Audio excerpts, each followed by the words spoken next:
Good morning mga kapadyak Pogi. Today is July 8, 2026 and time check, it's 8:42 AM. So hindi naman tayo muna magra-ride ngayon sa oras na to. Try lang nating linisin si Pekto, 'di ba? Kasi last Sunday nag-ride tayo. Inabutan tayo ng malakas na buhos ng ulan, then napasuong tayo sa baha. So ayan, kung makikita natin yung ano niya. So ayan, dry yung kanyang kadena. So linisin natin tsaka langisan. Then mamaya siguro mga tanghali, kung maganda yung sikat ng araw, mainit, try nating mag heat training dito lang sa malapit tayo umikot. So halika mga kapadyak Pogi, isamahan niyo ako. Ating gagawin mga kapadyak Pogi is tanggalin natin yung mga accessory ni Pekto. So yung ating GPS,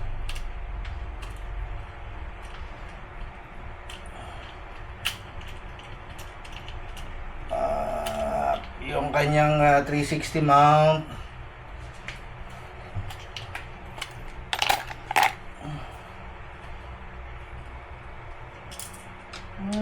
nahulog.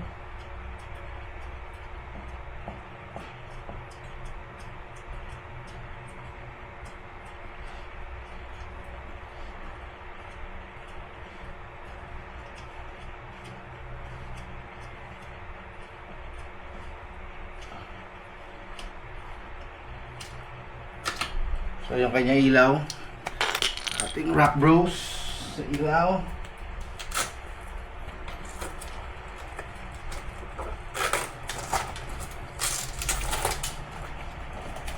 Ang ating bags.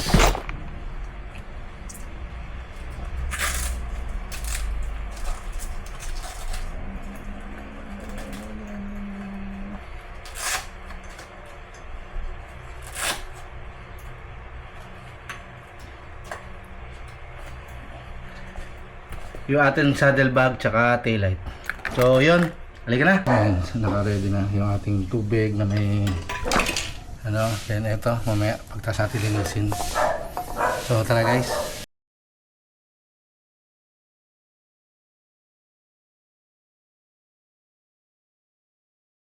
Ayan, lagyan natin. So patayuin lang natin. Tapos lagyan natin na lang yung kadena para naglo-lubricate pa rin siya. So siguro iwanan natin mga 30 minutes. 30 minutes. Ayan, so kita naman natin, tuyo na yung bike wash natin. So tara, langisan natin. Ito gagawin. Guys, binaliktad natin para naano natin yung ano niya, yung pedal. Tapos ang gagamitin natin sa paglalangis, ito bicycle chain oil. So nabibili lang din naman siya sa mga online ano.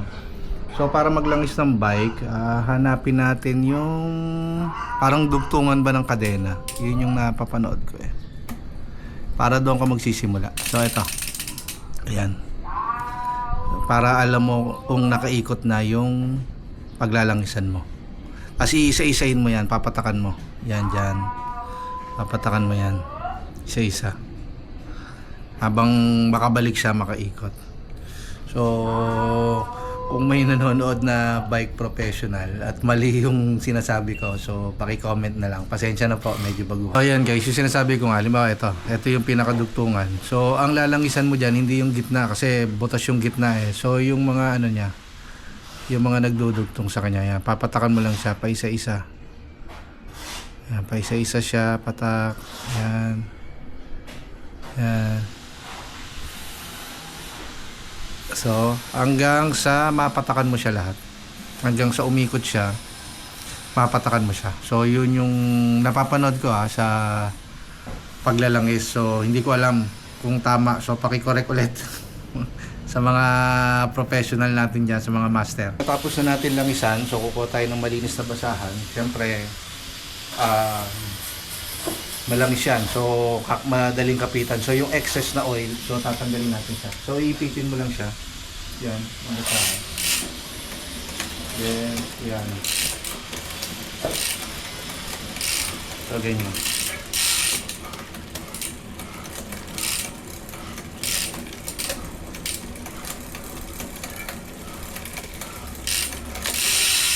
So, ayan na.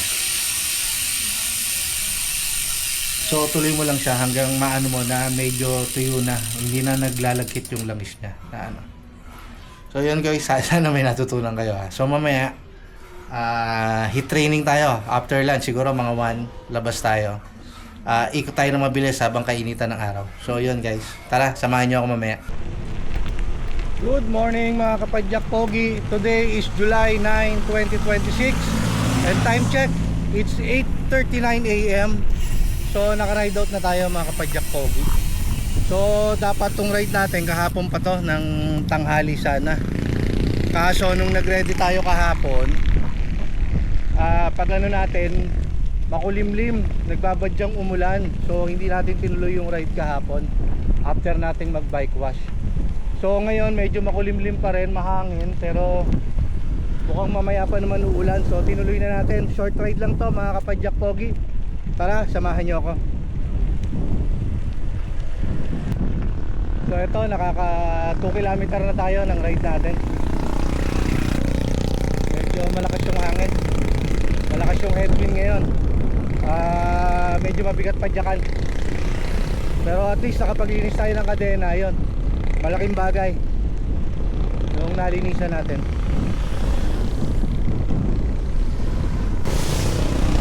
Guys, time check, it's 8:53 AM. So nakaka 5.7 kilometer na tayo. So palabas na tayo rito sa kanto. Palabas na tayo ng Antero Soriano Highway. So ito, kakanan tayo papuntang Tansa.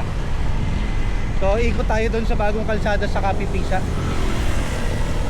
Short ride lang tayo dahil nagbabadya ang masamang panahon. So baka mapasuong na naman tayo sa ano, sa ulanan. So guys, time check 8:57, nakaka 7 kilometer na tayo. So nakikita natin yung ulap-ulan sa harapan natin. So dito tayo guys, kakaliwa tayo dito.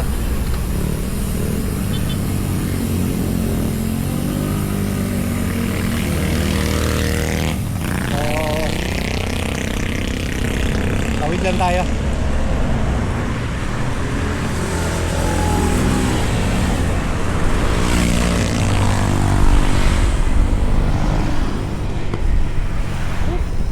Eto, dito tayo. Tansa Oasis Hotel Resort.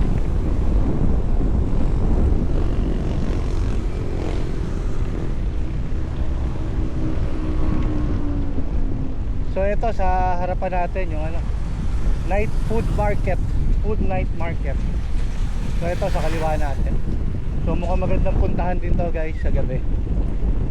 So siguro next vlog natin, bike vlog, food trip tayo rito. So ito yung bagong ano, bagong kalsada, papuntang pier. May port dito eh, may port sa barangay Kapipisa. So lakas ng hangin talaga, lakas ng hangin. Napaka peaceful ng lugar. So lawak ng kalye. 4 lane, balitig 2 lane kabilaan. Mas konti yung dumadaan.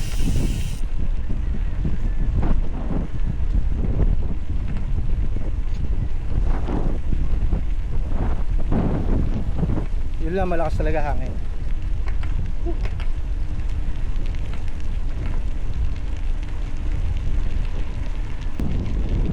So dito na tayo guys sa dulo. So makikita natin sa harapan, ayan, yung mga container, yarda ng mga container.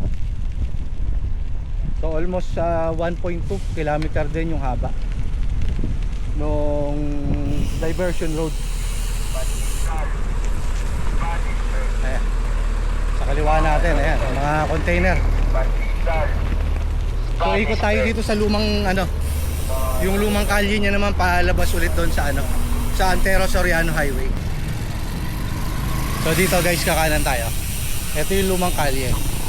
Dati ito lang yung kalye talaga papasok dito sa loob ng Kapipisa. So labas nito yung sa may kanto, yung may Petron. Kabilaan lang din. So ito yung medyo matao. Yan.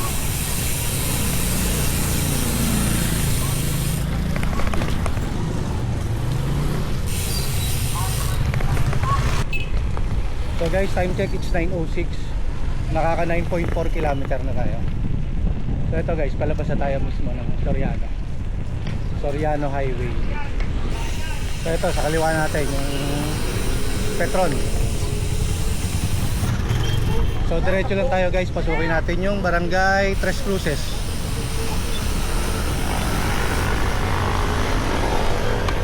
So tawid lang tayo. Ayan, diretso natin yan. Punta tayong Barangay Tres Cruces.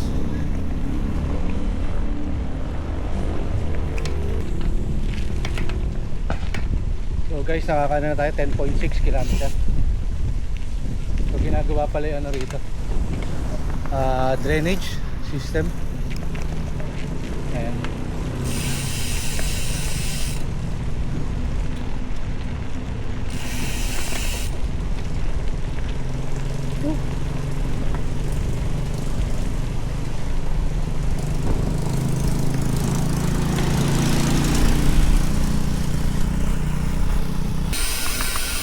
So guys, time check 9:14, nakaka 11.7 na tayo.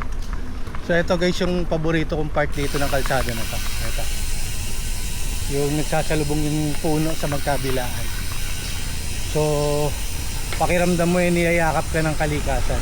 Napaka peaceful na dumaan. Sana marami pa sa mga kalsadahan natin is ganyan yung ano. So napakapayapang daanan. So guys, eto, pag diniretso natin yan, Tres Cruces, pero tong sa kaliwa, eto ay hindi ko pa nadadaanan to. So matagal na akong curious kung anong tagos ng kalsada na to, tong diretso. So i-explore natin. Ito yung kagandahan sa bike eh.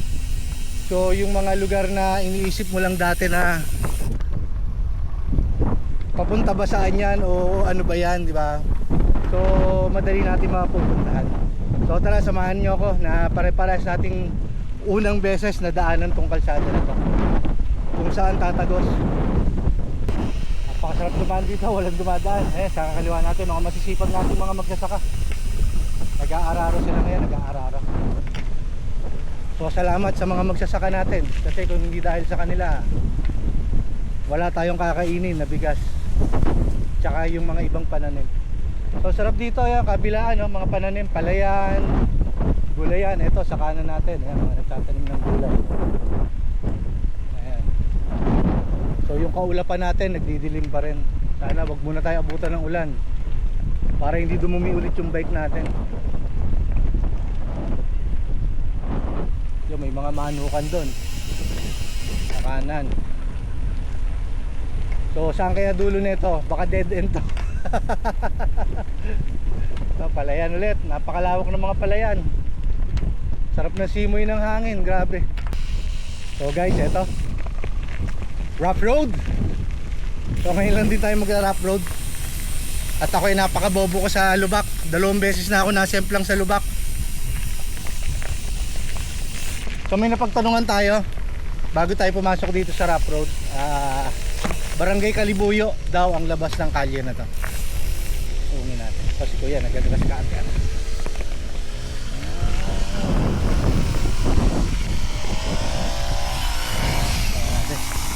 Okay, napakabobo ko sa lubak. So magpapatay muna ako ng camera guys. Baka makita nyo kung paano ako sumemplang. Guys, time check 9:23 AM. Nakaka 13.8 km na tayo. So ito, may mga kabahayan pala rito sa tabi. Oh, tabi, hindi tumatalong mo.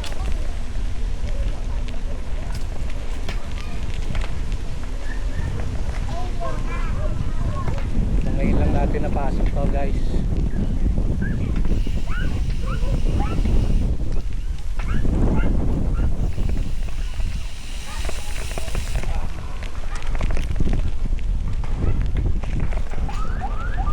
guys, nakaka 14.5 kilometer na tayo. So ito na sa unahan natin, yung intersection. Siyempre kakaliwa na tayo rito, no? Ito nga, Barangay Kalibuyo. So kaliwa tayo rito. Ito na pala to, yung tapat ng Villa Buena Flor, Antero ano. Ayan, La Playa.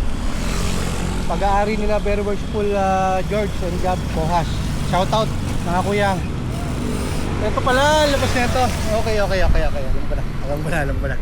So kumaliwa tayo. Pabalik lang din tayo. Pabalik na tayo ng Naik. Yung pala yun, yung kalsada na yun. Pag dinere-derecho. Okay. May bago tayo natutunan. So peaceful siya na kalsada, may konting rough road. Tapos medyo bandang kabahayan lang yung dulo bago lumabas ng kanto. So guys, time check, it's 9:32. Nakaka 16.1 kilometer na tayo. So dito na tayo sa Petron, Kapipisa. So dito sa kanan natin. Diyan tayo lumabas kanina, then tumawid tayo dito sa kaliwa natin. So yan. So nakaikot na tayo. So may new road unlock tayo. Bagong daanan na na-discover ko dahil ngayon lang ako nakadaan. So yun naman sa unahan natin, yung palabas ng truck. Kung nakikita nyo, diyan tayo pumasok kanina, yung sa bagong kalsada. Tinggal dahil lakas ng hangin, medyo mapanik. So ayan yung Night Food Market. I-next natin yan sa vlog natin. Kailangan gabi, sa gabi lang yata siya bukas.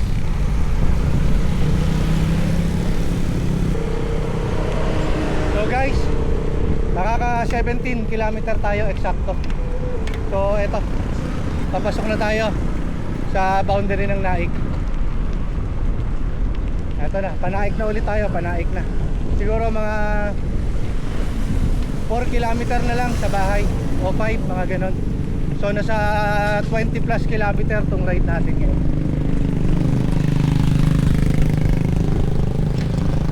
So guys, buko juice tayo, tsaka maruya. Kain lang tayo, malapit na tayo sa bahay pero kain lang tayo.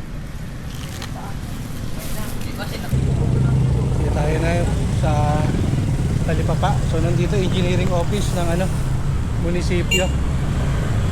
Pinapasarado na yung mga tindahan dito sa kanan natin.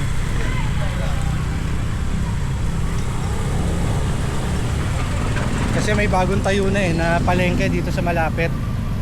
So ayan, may mga closure order na yung mga tindahan. Ayun, yung bakery, nakapagpaskil na sila. So sana makalipat sila sa bago para tuloy-tuloy ang trabaho. So guys, eto nga pala yung sinasabi ko na bagong palengke. Ayan, Pasikhay Wet and Dry Market. Ayan, sa kaliwa natin. So dyan na yun. Siguro kaya tinatanggal na yung mga nandoon sa Talipapa. Ito naman sa kabila natin yung SM. Sa kanan yung SM Hypermarket. So sana yung mga natanggal doon is magkaroon ng pwesto ron sa Pasikhay. Tingin ko naman bibigyan yan at ng ating mabuting mayor, Kuyang Romel Magbitang. So guys, time check, it's 9:54 AM. Nakaka 20.6 kilometer na tayo. So malapit na tayo sa bahay, siguro mga 1 kilometer to 2 kilometer na lang. So dito na natin tatapusin yung ating video guys. So kung nagustuhan nyo to, please subscribe and follow to my YouTube account, Facebook page and TikTok account at Padjak Paugi. Paugi is P-A-O-G-I. At wag po nating kalilimutan na God is good, God is the best,